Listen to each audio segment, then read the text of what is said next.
Bismillahirrahmanirrahim. Assalamualaikum warahmatullahi wabarakatuh.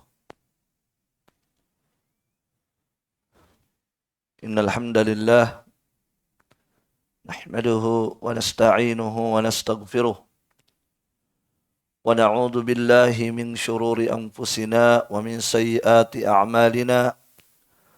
May yahdihillahu fala mudilla lahu wa may yudlil fala hadiya lahu. Ashhadu an la ilaha illallah wahdahu la syarika lahu wa ashhadu anna nabiyyana Muhammadan abduhu wa rasuluh sallallahu alaihi wa ala alihi wa ashabihi wa sallama tasliman katsira, amma ba'd.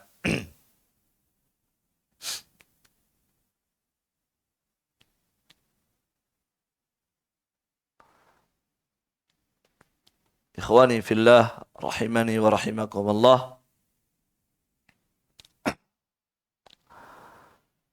Alhamdulillah, di siang hari ini kita akan melanjutkan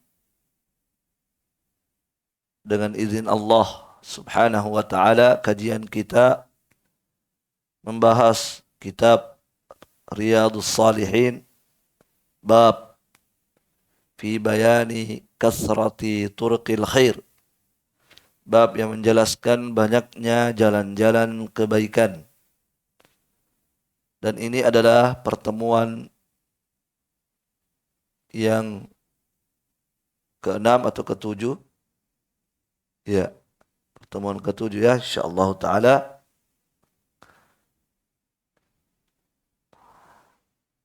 Dan insyaallah taala di hari ini kita akan masuk pada hadis berikutnya yang terdapat pada bab ini. Hadis yang ke-7. Kata Imam Nawawi rahimahullahu ta'ala, anhu, dan darinya, yaitu dari Abi Hurairah, semoga Allah meridhai beliau, anin Nabi sallallahu alaihi wasallam, dari Nabi sallallahu alaihi wasallam, beliau bersabda, man gada ilal masjidi aw raha a'adda Allahu lahu fil jannati nuzulan kullama gada aw raha. Muttafaqun alaih. Ya. An-nuzulu al-qutu war-rizqu wa ma yuhayya'u lid-dhaif. Kata Imam Nawawi rahimahullah, dari Abu Hurairah, semoga Allah meridhai beliau, dari Nabi sallallahu alaihi wasallam, beliau bersabda, barang siapa yang berangkat di pagi hari ke masjid, atau dia berangkat di sore hari ke masjid, maka Allah Subhanahu wa ta'ala akan mempersiapkan, ya, maka Allah mempersiapkan untuknya di surga nuzul. Allah mempersiapkan untuknya di surga nuzul. Setiap kali dia berangkat di pagi hari atau di sore hari. Ya. Muttafaqun alaih. Hadis ini disepakati sahihnya oleh Bukhari dan Muslim. Kemudian Al-Imam Nawawi menjelaskan apa yang dimaksud dengan an-nuzul tadi. Kata beliau, an-nuzul adalah al-qutu war-rizqu wa ma yuhayya'u lid-dhaif. Ya, adalah hidangan, rezeki, dan apa saja yang disiapkan untuk tamu. Yaitu namanya nuzul. Ya. Maka siapa yang berangkat ke masjid, maka setiap kali dia berangkat, Allah mempersiapkan untuknya hidangan di surga. Dipersiapkan untuknya hidangan-hidangan di surga. Itu segala sesuatu yang dihidangkan kepada para tamu. Ya. Ikhwani fillah rahimani wa rahimakumullah. Maka hadis ini juga menjelaskan kepada kita semua bahwasanya salah satu jalan kebaikan, salah satu bentuk-bentuk kebaikan adalah berangkat ke rumah Allah atau masjid Allah Subhanahu wa taala. Itu adalah jalan-jalan kebaikan. Ya. Barakallahu fiik. Di sini berangkat ke masjid di sini umum. Ya. Umum apakah dia berangkat ke masjid untuk sholat atau untuk menuntut ilmu atau yang lainnya. Jadi tidak terbatas pada sholat, tetapi mencakup segala bentuk kebaikan. Ya, seperti menuntut ilmu atau kebaikan-kebaikan yang lainnya. Jelas ya? Barakallahu fiik.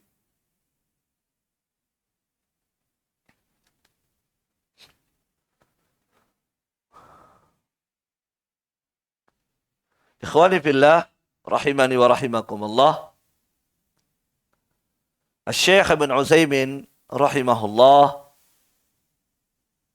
dalam syarahnya mengatakan wa dhahirul hadis, zahirnya hadis, anna man ghada ilal masjid aw raha, sesungguhnya siapa saja yang berangkat ke masjid di pagi hari atau sore hari, sawa'un ghada lis-salati aw li talabi ilmin aw li ghairi dhalik min maqasidil khair. Ya, apakah dia berangkat untuk salat atau untuk menuntut ilmu atau selain itu dari maksud-maksud yang baik, dari tujuan-tujuan kebaikan. Berarti di sini umum ya, salat, menuntut ilmu atau selainnya dari tujuan-tujuan yang baik. Ya, maka Allah Subhanahu wa taala akan menuliskan untuknya, menetapkan untuknya di surga an-nuzul. Wan nuzul kata beliau adalah ma yuqaddamu lid-dhaif min ta'amin wa nahwihi ala wajhil ikram. Dan nuzul itu adalah segala sesuatu yang dipersembahkan untuk tamu. Apakah berupa makanan atau selain makanan dalam rangka untuk menghormati seorang tamu. Ya. Jelas ya? Ikhwani fillah rahimani wa rahimakumullahu jami'an. Ya. Tatkala Rasul yang mulia Muhammad sallallahu alaihi wasallam menjelaskan balasan yang Allah berikan kepada orang yang berangkat ke masjid untuk semua tujuan kebaikan,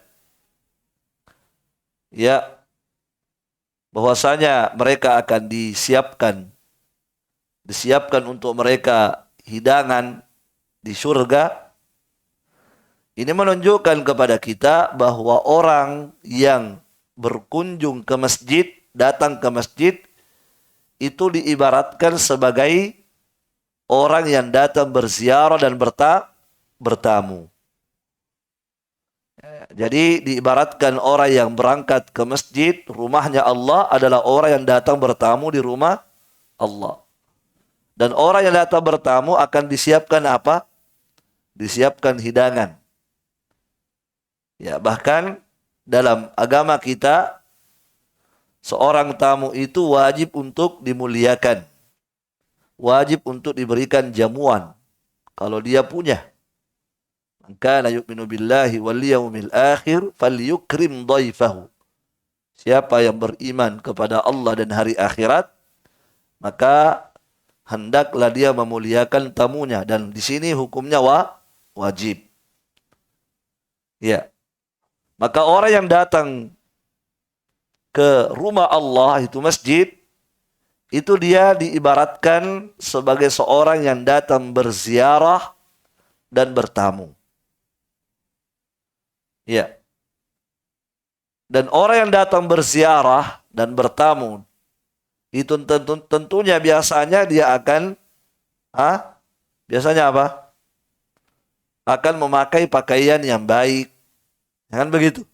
Namanya orang datang berziarah, datang bertamu ke rumah orang, itu biasanya akan memakai pakaian yang terbaik. Ya.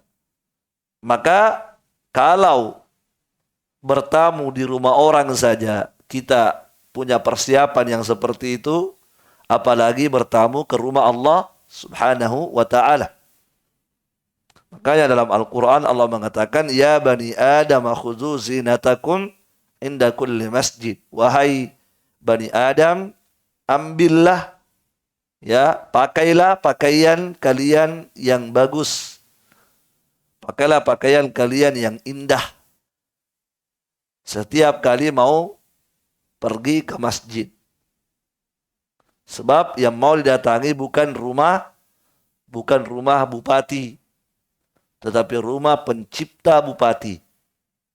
Bukan rumah presiden, tapi rumah penciptanya para penguasa di dunia ini. Ya, maka terlebih-lebih lagi seorang hamba beradab kalau ingin mendatangi rumah Allah berziarah. Taib. Nah, siapa yang datang berziarah ke rumah Allah dengan tujuan-tujuan yang baik, apakah ingin sholat atau ingin menuntut ilmu, maka Allah akan mempersiapkan untuknya hidangan, jamuan. Tetapi jamuan itu nanti akan dinikmati di mana? Di surga. Ya, akan dinikmati di surga. Hidangan dalam bentuk makanan, minuman, dan seterusnya. Adapun yang ada di masjid, hidangan yang dirasakan adalah ketenangan. Ya, ketenangan dia akan peroleh ketika dia mendatangi rumah Allah Subhanahu wa ta'ala. Ya. Ikhwani fillah rahimani wa rahimakumullah.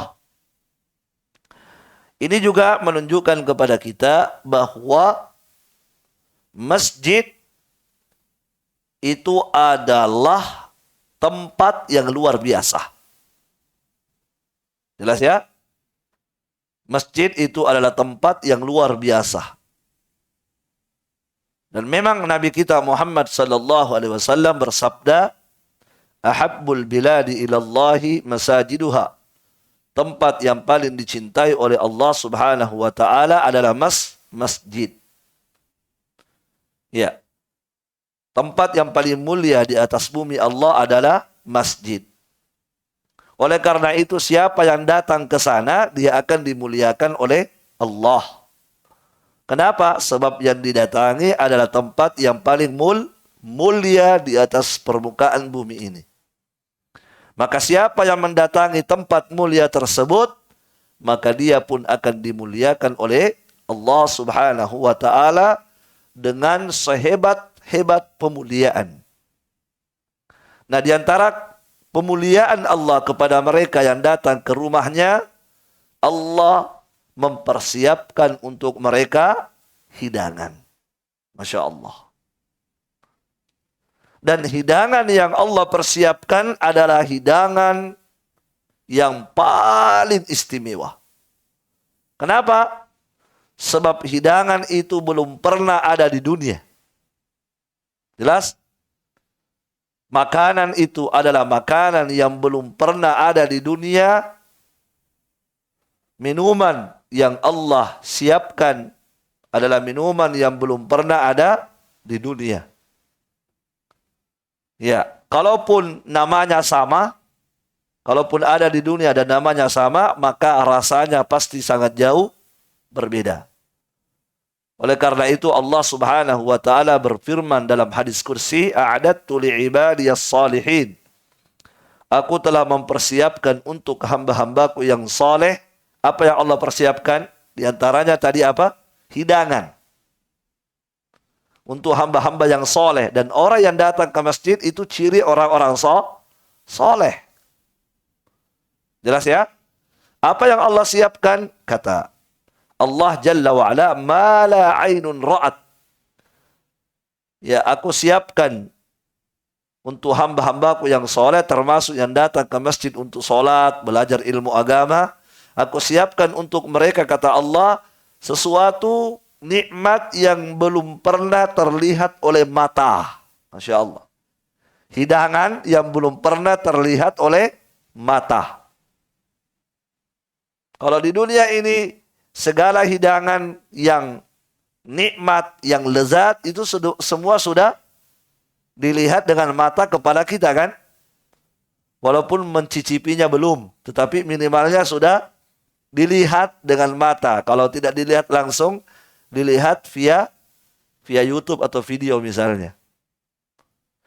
Ya, tetapi hidangan yang Allah siapkan di surga untuk mereka yang senantiasa mondar-mandir ke rumah Allah berziarah, bertamu, adalah hidangan ma la ainun ra'at, yang belum pernah terlihat oleh mata, menunjukkan nikmatnya. Wala udunun sami'at, belum pernah terdengar oleh telinga-telinga. Wala khatar ala qalbi bashar, dan kenikmatan hidangan tersebut belum pernah terlintas pada pikiran manusia. Ya, tidak terlintas pada pikiran manusia, ternyata senikmat itu.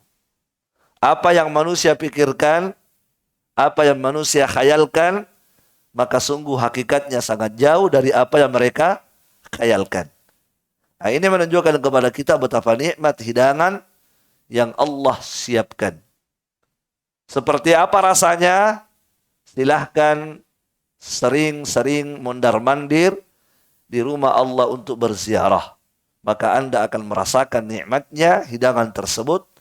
Nas'alullah subhanahu wa ta'ala ay yaj'alana minhum. Amin. Taib. Ya.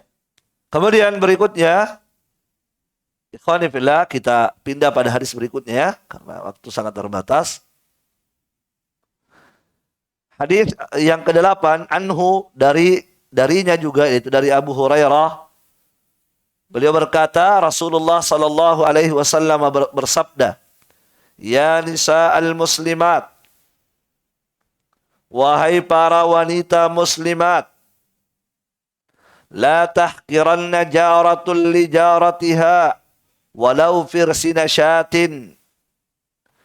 Jangan seorang wanita meremehkan pemberiannya kepada tetangganya, walaupun yang dia berikan hanya firsinnya kambing. Walaupun yang dia berikan adalah hanya firsinnya kambing. Ya. Firsin, ya, firsin diterangkan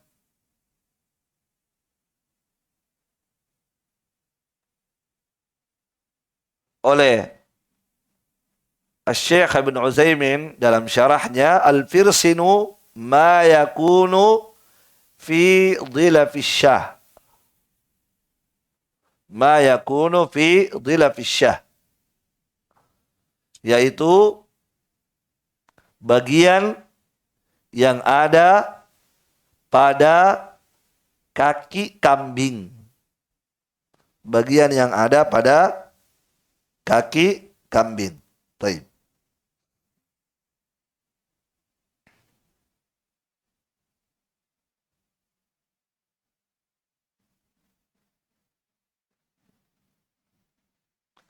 Taib. Jadi itu kata Syekh Ibnu Utsaimin ya. Apa tadi?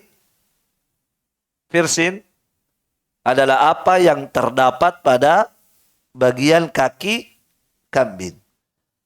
Kaki itu kan panjang ya, ada paha, ada betis, ada apa itu? Kakinya yang dibawa, yang telapak kaki. Nah, yang dimaksud di sini firsin itu dilap. Dilafus syah. Dilap itu artinya bagian kaki yang ada pada telapaknya. Itu yang bagian paling bawah kaki. Bukan pahanya, bukan betisnya, tetapi telapak kakinya. Tepatnya di bagian kukunya itu. Paham? Itu namanya dilap, yaitu kuku. Bisa kita katakan kukunya kaki, yaitu bagian kukunya kambing. Wa huwa syai'un basitun zahid. Itu sesuatu yang sangat tidak bernilai. Ya, sekarang saya tanya, di bagian kuku kambing ada nggak dagingnya itu? Nggak ada dagingnya. Tetapi apa kata Nabi? Kalau seandainya hanya itu yang bisa kamu berikan, berikan. Jangan remehkan. Jelas? Ya nisa al-muslimat, wahai para wanita muslimat, jangan sekali-kali engkau meremehkan pemberianmu kepada tetanggamu yang lain. Walaupun yang kamu berikan hanya firsinnya kambing. Jelas ya? Muttafaqun alaih. Hadis ini disepakati sahihnya oleh Bukhari dan Muslim. Jelas ya? Baik, barakallahu fikum. Ya, hadis ini juga menjelaskan kepada kita jalan-jalan kebaikan. Di antaranya apa dalam hadis ini? Di antara jalan kebaikan adalah berbuat baik kepada tetangga. Ya, berbuat baik kepada tetangga. Barakallahu fikum. Dan jangan meremehkan perbuatan baik kita kepada tetangga. Ya. Dan berbuat baik kepada tetangga ini adalah amalan yang sangat ditekankan dalam agama kita. Ya. Kalau kita sakit, siapa yang menjenguk kita? Tetangga kita. Kalau kita butuh bantuan, yang paling dekat, yang paling cepat membantu kita adalah tetangga kita. Oleh karena itu kita harus berterima kasih kepada mereka. La yashkurullaha man la yashkurun nas. Tidaklah bersyukur kepada Allah orang yang tidak berterima kasih kepada manusia yang berbuat baik kepadanya. Ya, barakallahu fikum. Jadi berbuat baik kepada tetangga adalah amalan yang sangat ditekankan dalam agama. Ya, bahkan Allah Subhanahu wa taala menyebutkan pada Al-Qur'an sebuah ayat yang para ulama mengatakan ayat itu disebut dengan ayat Al-Huququl Asyarah. Dinamai oleh para ulama ayat itu dengan ayat Al-Huququl Asyarah. Apa artinya? Hak-hak yang berjumlah 10. Jadi di situ disebutkan ada hak yang wajib untuk ditunaikan oleh seorang hamba dan jumlahnya ada 10. Ya, dimulai dari haknya Allah, kemudian haknya para makhluk. Kemudian dari para makhluk dimulai pada kedua orang tua. Barulah kemudian makhluk yang lain. Ternyata ikhwani fillah, dari 10 hak yang disebutkan pada ayat tersebut, ternyata tetangga juga masuk.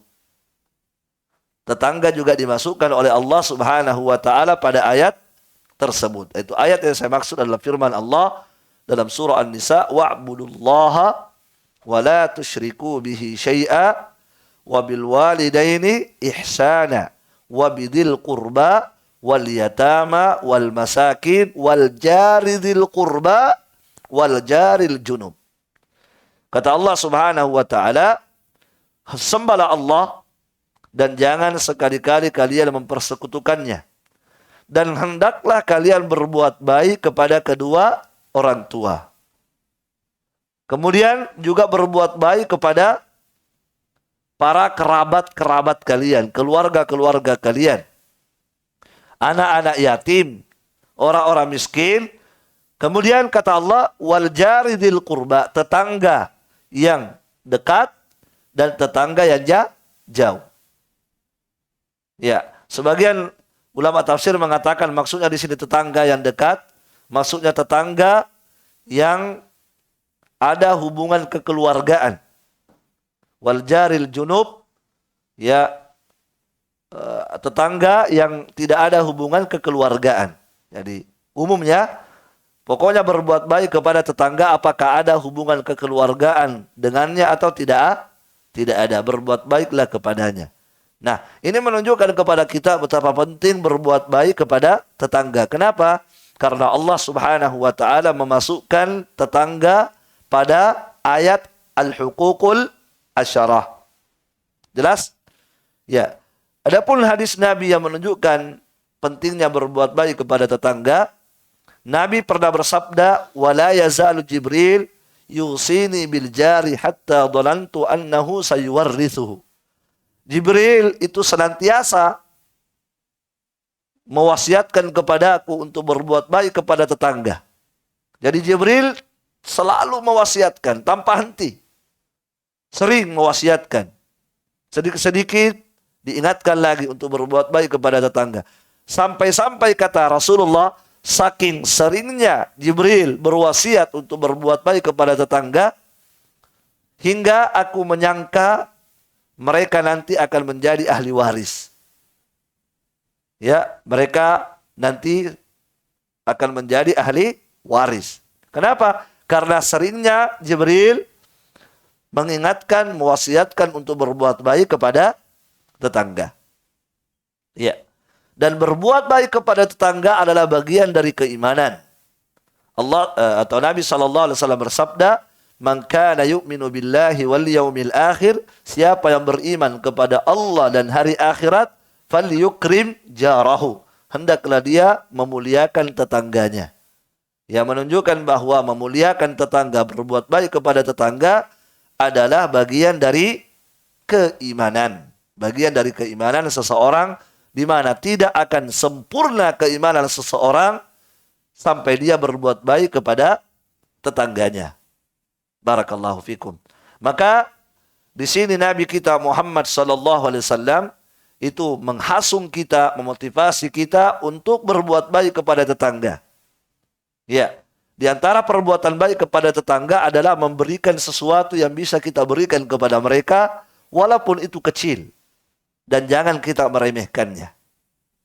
Ya, beri apa yang bisa kita beri. Sebagaimana hadis tadi.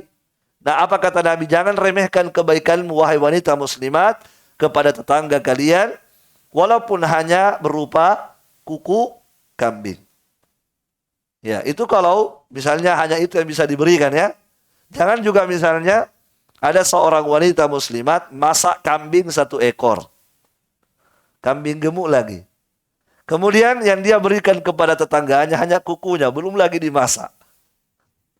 Jangan juga seperti itu ya. Itu namanya seke. Nah, seke haram. Pelit itu haram ya. Kikir itu haram. Tetapi yang diinginkan di sini, seandainya hanya itu yang Anda punya, hanya itu yang Anda bisa berikan, maka berikan dan jangan remehkan.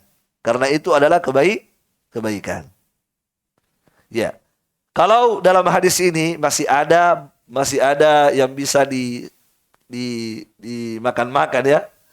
Tapi kalau dalam hadis lain Nabi sampai mengatakan idza tabakhta maraqah.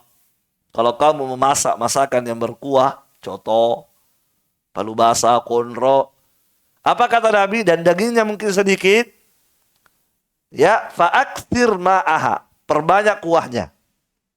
Kalau begitu perbanyak kuahnya. Wa ta'ahad jiranak, dan berikan hadiah kepada tetanggamu. Bagikan juga kuahnya kepada tetanggamu. Masya Allah. Seandainya dagingnya tidak ada, yang ada hanya kuah, berikan kuahnya kepada tetangga. Ya, ini sebenarnya adalah dorongan dari Nabi agar kita betul-betul memperhatikan tetangga. Ya, jangan sampai kita menjadi orang yang tegaan. Ya, tegaan artinya tega ya, tega sama tetangga. Masya Allah, tetangga kelaparan dia kenyang. Tiap hari dia masak, tetangga tidak pernah masak karena tidak ada yang bisa dimasak. Dia juga tidak berbagi.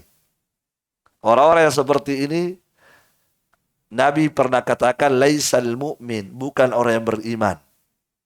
Kata Nabi, laisal mu'min, bukanlah orang yang beriman, alladhi yashba', yaitu orang yang kenyang, wajaruhu ja'i'un ila jambi. Sementara tetangganya di sampingnya itu kelaparan. Ya, dia kenyang, tetangganya lah lapar. Artinya dia tidak berbagi kepada tetangga. Apa kata Nabi? Laisal mu'min, itu bukan orang yang beriman. Siapa yang dikatakan tidak beriman, kata Nabi? Alladhi yashba', yaitu orang yang kenyang tetapi tetangganya kelaparan. Jelas ya? Baik. Barakallahu fikum. Selesai hadis yang ke-8. Berikutnya hadis yang ke-9. Anhu, darinya, itu dari Abu Hurairah juga, alin Nabi sallallahu alaihi wasallam qala, dari Nabi sallallahu alaihi wasallam beliau bersabda, al-imanu bid'un wa sab'una aw bid'un wa sittuna syu'bah, fa afdaluha qawlu la ilaha illallah wa adnaha imatatul adha 'anit tariqi wal haya'u syu'batun minal iman, muttafaqun alaih.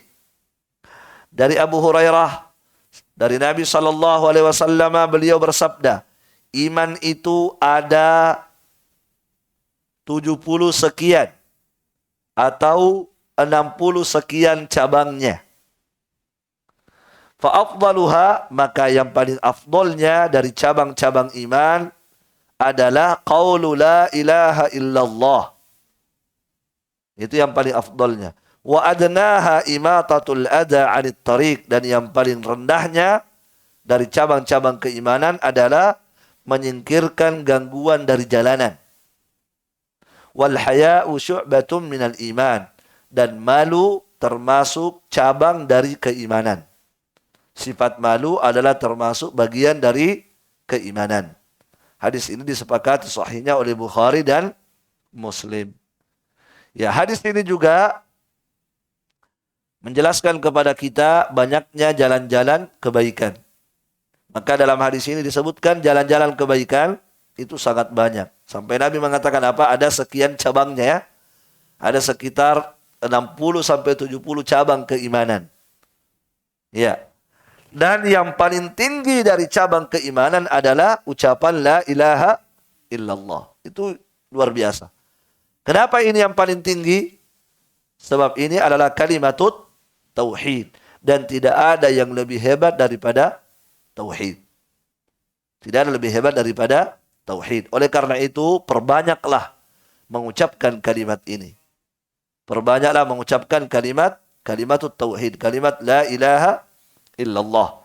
Bukan sekedar diperbanyak diucapkan, tetapi diaplikasikan dalam bentuk perbuatan. Ya, Nabi kita Muhammad sallallahu alaihi wasallam mengatakan, "Aktsiru min qauli la ilaha illallah." Dalam riwayat dikatakan, "Aktsiru min syahadati an la ilaha illallah qabla an yuhala bainakum wa bainaha." Perbanyaklah kalian bersyahadat la ilaha illallah, mengucapkan la ilaha illallah sebelum kalian dihalangi darinya. Artinya sebelum dihalangi oleh kematian. Ya, perbanyak memang mengucapkan kalimat la ilaha illallah. Ya, afdalu dzikri la ilaha illallah, kata Nabi. Dzikir yang paling afdal adalah dzikir la ilaha illallah. Makanya perbanyak. Ya, kapan kita baca bebas. Mau kapan saja boleh dibaca dan dianjurkan untuk memperbanyaknya. Ya. Dan ikhwani fillah, Nabi kita Muhammad sallallahu alaihi wasallam mengatakan, "Man kana akhiru kalamihi la ilaha illallah dakhala al-jannah." siapa yang akhir ucapannya adalah la ilaha illallah, maka dia pasti akan masuk ke dalam surga. Maka di antara sebab, ya sebab-sebab dari sekian banyak sebab agar kita dimudahkan mengucapkan la ilaha illallah, ya adalah membiasakan diri mengucapkannya. Memperbanyak mengucapkan, membiasakan diri mengucapkan. Sebab seorang itu akan ditutup hidupnya sesuai dengan kebiasaannya. Ketika dia terbiasa dengan kalimat la ilaha illallah, nutqan wa amala, apakah dia secara ucapan ataupun amalannya, maka Allah akan menutup hidupnya dengan kebiasaan dia. Ya, maka perbanyaklah mengucapkan la ilaha illallah disertai dengan pengamalan. Taib. Barakallahu fikum. Kemudian kata Nabi, ya yang paling rendahnya dari keimanan adalah menyingkirkan gangguan yang ada di jalan. Itu adalah bentuk-bentuk kebaikan. Dan Nabi mengatakan ada naha, yang paling rendahnya. Masya Allah. Kalau yang paling rendahnya saja begini, apalagi yang tingginya. Paham? Kalau yang paling rendahnya saja ini sudah cukup memasukkan ke dalam surga, apalagi yang sedangnya atau yang tingginya. Ingat, Nabi pernah bersabda, laqad ra'aitu rajulan yataqallabu fil jannah. Aku pernah melihat ada seseorang mondar-mandir dalam surga. Mondar-mandir dalam surga. Apa amalan dia lakukan? Fi syajarah. Disebabkan karena sebuah pohon yang melintang di jalan, kemudian dia singkirkan. Itu sebabnya. Ketika dia melihat ada pohon yang melintang di jalan, maka dia ambil, dia seret, dia singkirkan, sehingga orang bisa lewat. Mobil bisa lancar lewatnya. Maka ternyata dengan sebab itu Allah masukkan dia ke dalam surga. Dan dia dalam surga, kata Nabi, aku lihat mondar-mandir, merasakan nikmatnya surga Allah subhanahu wa ta'ala. Padahal ini kata Nabi adnaha. Ini adalah cabang iman yang paling rendah. Kalau yang seperti ini saja sudah seperti itu pahalanya, gimana dengan yang sedangnya dan yang paling tinggi, yaitu kalimat la ilaha illallah. Ya, makanya Nabi Musa alaihi salam pernah meminta kepada Allah, ya Allah, alimni du'aan. Ya Allah, alimni syai'an, ajarkan kepadaku sesuatu, adkuruka, yang aku gunakan untuk berzikir dan berdoa. Apa kata Allah? Ya Musa, qul la ilaha illallah. Wahai Musa, bacalah la ilaha illallah ketika berzikir. Bacalah la ilaha illallah ketika berdoa. Kenapa? Kata Nabi, kata Allah, lau anna samawati sab'ah wa amirahunna ghairi wal ardina sab'ah fi kiffatin wa la ilaha illallah fi kiffatin malat bihinna la ilaha illallah. Kata Allah, wahai Musa, seandainya langit yang 7 beserta dengan isinya semua. Apa isinya langit? Benda-benda langit. Ada juga malaikatnya di situ. Masya Allah. Apa kata Allah? Seandainya langit yang 7 dan isinya semua, demikian pula bumi yang 7 dan isinya diletakkan pada sebuah timbangan di hari kiamat, dan kalimat la ilaha illallah diletakkan pada timbangan yang satunya, maka sungguh akan berat kalimat la ilaha illallah. Luar biasa. Sungguh akan berat kalimat la ilaha illallah. Oleh karena itu biasakan mengucapkan kalimat ini. La ilaha illallah. La ilaha illallah.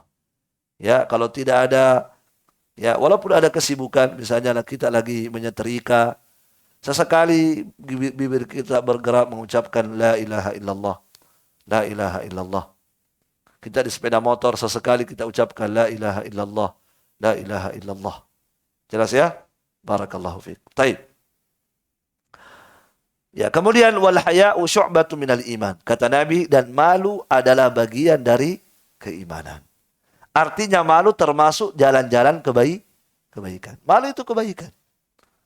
Makanya ketika ada orang datang ke Nabi, ya Rasulullah, ini orang pemalu. Apa kata Nabi? Da'ahu, biarkan. Biarkan kalau dia punya sifat malu. Bagus itu. Fa innal haya'a la ya'ti illa bi khair, kata Nabi. Karena sesungguhnya sifat malu itu tidak mendatangkan kecuali kebaikan. Ya, orang yang punya sifat malu itu bagus. Bahkan itu termasuk sifat yang dicintai oleh Allah subhanahu wa ta'ala. Kenapa? Dengan adanya sifat malu, seseorang itu malu untuk berbuat dosa. Orang yang tidak punya rasa malu, coba antum lihat. Yang tidak punya rasa malu. Berjalan di tengah-tengah manusia, ya bajunya belum selesai dijahit. Ya kan? Baju yang belum selesai dijahit dipakai, itu kan tidak punya rasa malu. Belum selesai lengannya. Iya kan? Lengannya belum selesai dijahit. Dipakai pula berjalan di tengah jalan. Ya, baju yang seharusnya dipakai adiknya dipakai oleh dia. Itu kan tidak punya rasa malu namanya. Baju yang kecil dipakai pula oleh dia. Ya. Baru kemudian ketika tersingkap belakangnya ditutupi juga. Ya. Untuk apa pakai baju begitu kalau kemudian ditutupi lagi sengaja. Begitu tersingkap ditutup. Ya, tak kala tidak usah ditutup karena kamu sendiri yang memilih baju seperti itu. Ya. Jadi tidak punya rasa malu, ya. Taib. Orang yang punya rasa malu, kata Nabi, itu tidak ada yang didatangkan kecuali kebaikan. Orang yang punya rasa malu, ikhwani fillah, apalagi malu kepada Allah, dia tidak akan bermaksiat. Apalagi ketika dia sendiri, tidak ada yang melihat. Ya, rasa malu yang ada pada diri dia akan membentengi dia dari perbuatan dosa dan maksiat. Barakallahu fikum. Taib. Ya. Selesai ya? Kita ambil satu hadis lagi supaya cukup 10. Ini pertemuan terakhir kita. Al-Ashir, hadis yang ke-10. Anhu. Dari Abu Hurairah juga, anna Rasulullah sallallahu alaihi wasallam qala. Sesungguhnya Rasulullah sallallahu alaihi wasallam telah bersabda, "Bainama rajulun yamshi bi tariqin." Tatkala ada seseorang yang berjalan di jalan, ishtadda alaihi al-atash, maka dia pun tertimpa haus yang luar biasa. Fawajada bi'ran, maka dia mendapati ada sebuah sumur. Fanazala fiha, dia pun turun ke dalam sumur. Fasyaribah, kemudian dia meminum airnya. Summa kharaja, kemudian dia keluar. Fa idza kalbun yalhathu ya'kulu thara minal atash, maka tiba-tiba dia melihat ada seekor anjing yang menjulurkan lidahnya menjilat tanah yang basah disebabkan karena haus. Faqala ar-rajul, maka orang itu berkata, laqad balagha hadzal kalbu minal atash mithla alladhi kana qad balagha minni. Sungguh anjing ini merasakan haus yang luar biasa sebagaimana tadi saya merasakan haus. Fanazala al-bi'ra, maka orang itu pun turun ke sumur. Famala'a khuffahu ma'an, kemudian dia mengisi sepatunya dengan air sampai penuh. Thumma amsakahu bifihi, kemudian dia menggigit sepatunya tadi dengan mulutnya. Hatta raqiya, kemudian dia naik ke atas. Fasaqiyal kalba, kemudian dia meminumkan seekor anjing tersebut yang haus dengan air minum tadi yang diisi di sepatunya. Ya. Apa akibatnya? Apa balasannya? Fasyakarallahu lahu, maka Allah pun berterima kasih kepadanya. Faghafara lahu, Allah pun mengampuni dosanya. Ya, dalam riwayat yang lain, fa'adakhalahu Allahul jannah, kemudian Allah pun memasukkan dia ke dalam syurga. Lihat balasannya, Allah berterima kasih kepadanya, Allah mengampuni dosanya, dan Allah memasukkan dia ke dalam syurga. Qalu ya Rasulullah, maka para sahabat berkata, ya Rasulullah, inna lana fil bahaimi ajra, sesungguhnya apakah kita akan mendapatkan pahala ya ketika berbuat baik kepada hewan? Apakah ada pahala juga kalau kita berbuat baik kepada hewan bukan kepada manusia? Apa kata Nabi? Fi kulli kabidin ratbatin ajrun. Iya.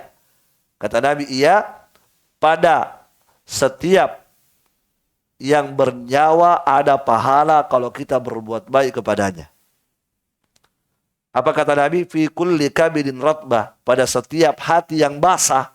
Hati kabid artinya hati, ratbah basah. Tetapi maknanya adalah pada setiap makhluk yang bernyawa, itu maknanya. Pada setiap makhluk yang bernyawa ada pahala kalau kita berbuat baik kepadanya.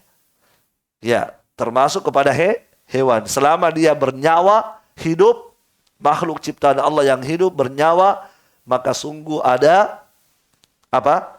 Ada pahala ketika kita berbuat baik kepadanya. Ya, termasuk anjing tadi ya. Ya, coba lihat ikhwani fillah, jalan-jalan kebaikan itu luar biasa.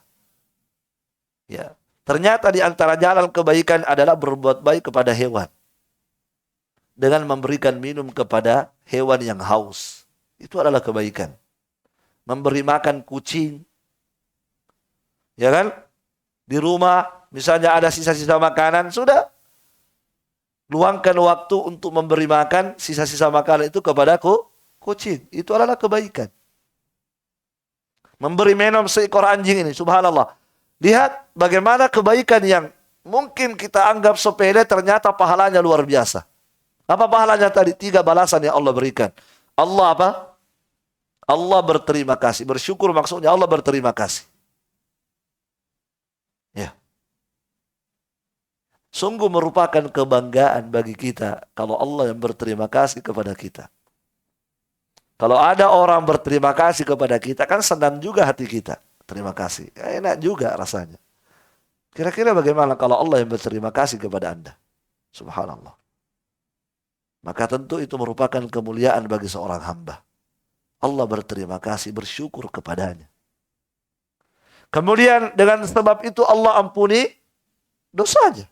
Bayangkan, Allah mengampuni dosa hamba itu hanya dengan meminumkan seekor anjing haus. Hanya air minum diberikan. Berapa sih harganya air minum?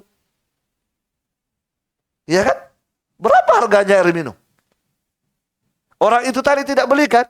Dia tidak beli gratis air minum. Itu dia berikan. Dia hanya butuh modal apa? Butuh modal tenaga. Tidak butuh modal harta kan? Dia hanya butuh modal tenaga. Ternyata sudah seperti itu balasannya.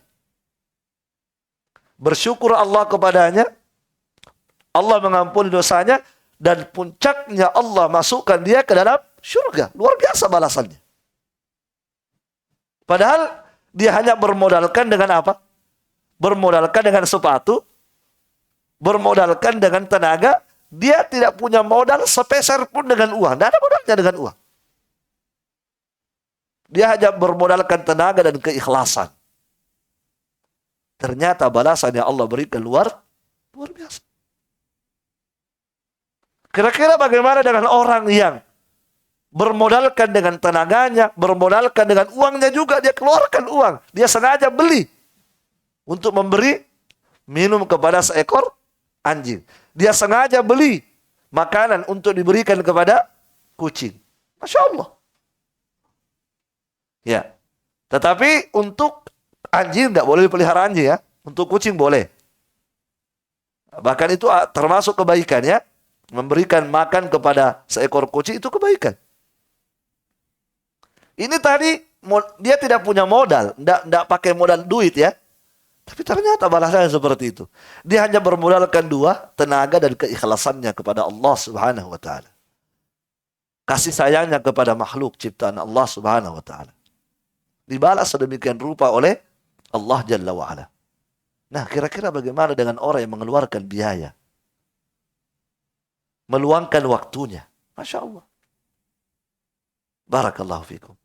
Nah, kalau seekor anjing saja yang diberi minum, seperti itu balasannya. Kira-kira bagaimana kalau yang diberi minum manusia? Jelas? Kira-kira bagaimana kalau yang diberi minum adalah manusia yang haus. Yang diberi makan adalah manusia yang lapar. Luar biasa lagi.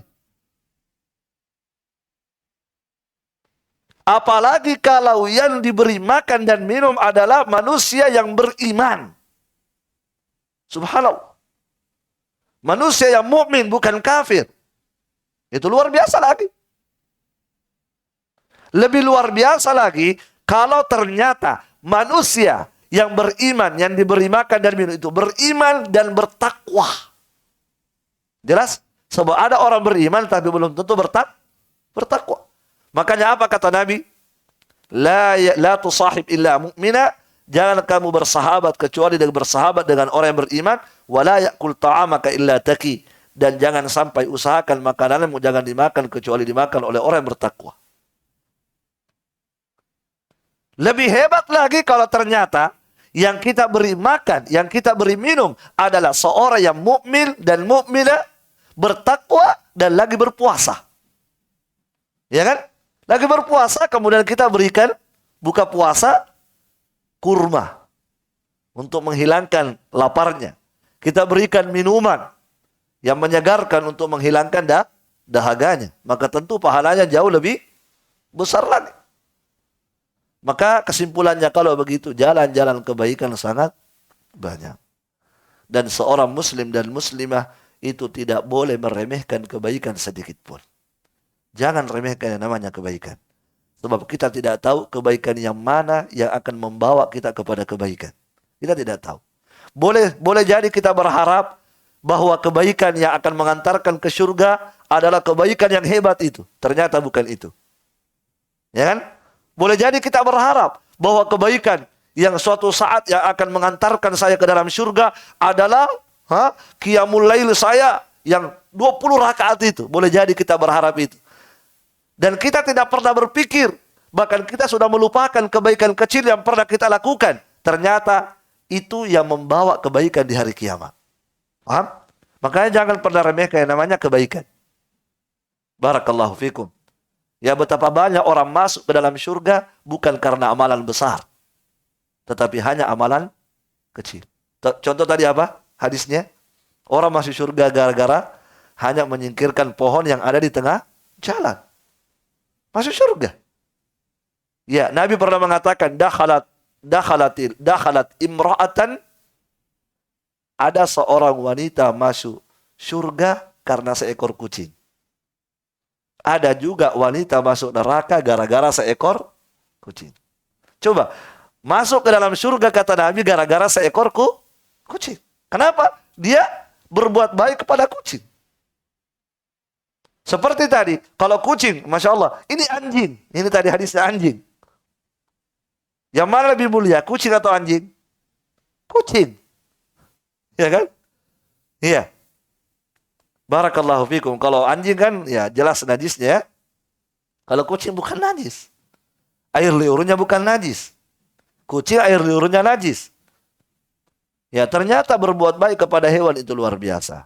Jadi sekali lagi ikhwani fillah, jangan pernah kita remehkan yang namanya kebaikan. Ingat, sekecil apapun kebaikan itu kita sangat butuhkan di hari kiamat. Kita sangat butuh yang namanya kebaikan di hari kiamat. Nabi pernah lewat di kuburan. Kemudian Nabi bertanya, siapa yang dikubur di sini? Maka sahabat mengatakan fulan bin fulan. Yang dikubur adalah fulan bin fulan. Maka Nabi mengatakan la rak'atani khafifatani. Salat sunnah 2 rakaat yang ringan, yang ringkas, yang kalian mungkin remehkan, tetapi untuk penghuni kuburan ini kata Nabi ahabbu ilaihi ma min baqiyati dunyakum. Bagi penghuni kuburan ini lebih dia suka daripada dunia kalian. Untuk penghuni kuburan ini salat sunnah 2 rakaat itu lebih dia suka daripada dunia kalian. Artinya seandainya ada pilihan baginya, disuruh kembali ke dunia, kemudian ditawari mau apa kamu, maka dia pasti akan memilih sholat sunnah saja 2 rakaat. Kenapa? Karena dia sudah merasakan betapa butuhnya seorang hamba pada amal kebaikan, apalagi dikubur. Sangat butuh kita dengan amal kebaikan. Ya, walaupun hanya sholat sunnah 2 rakaat. Barakallahu fikum. Taib. Alhamdulillah selesai hadis yang ke-10. Ya, dan dengan demikian kajian kita untuk bulan Ramadan ini berakhir di hari ini. Ya, sampai di hadis ke-10 ya. Semoga di waktu yang lain kita bisa lanjutkan hadis berikutnya. Wallahu a'lam bishawab. Semoga Allah Subhanahu wa taala memberikan keberkahan pada pertemuan kita dan menjadikan pertemuan kita ini sebagai amalan yang akan memberatkan timbangan kebaikan kita pada hari kiamat. Innahu waliyyu dzalika wal qadiru alaih. Sallallahu ala nabiyina Muhammad wa ala alihi wa sahbihi wasallam.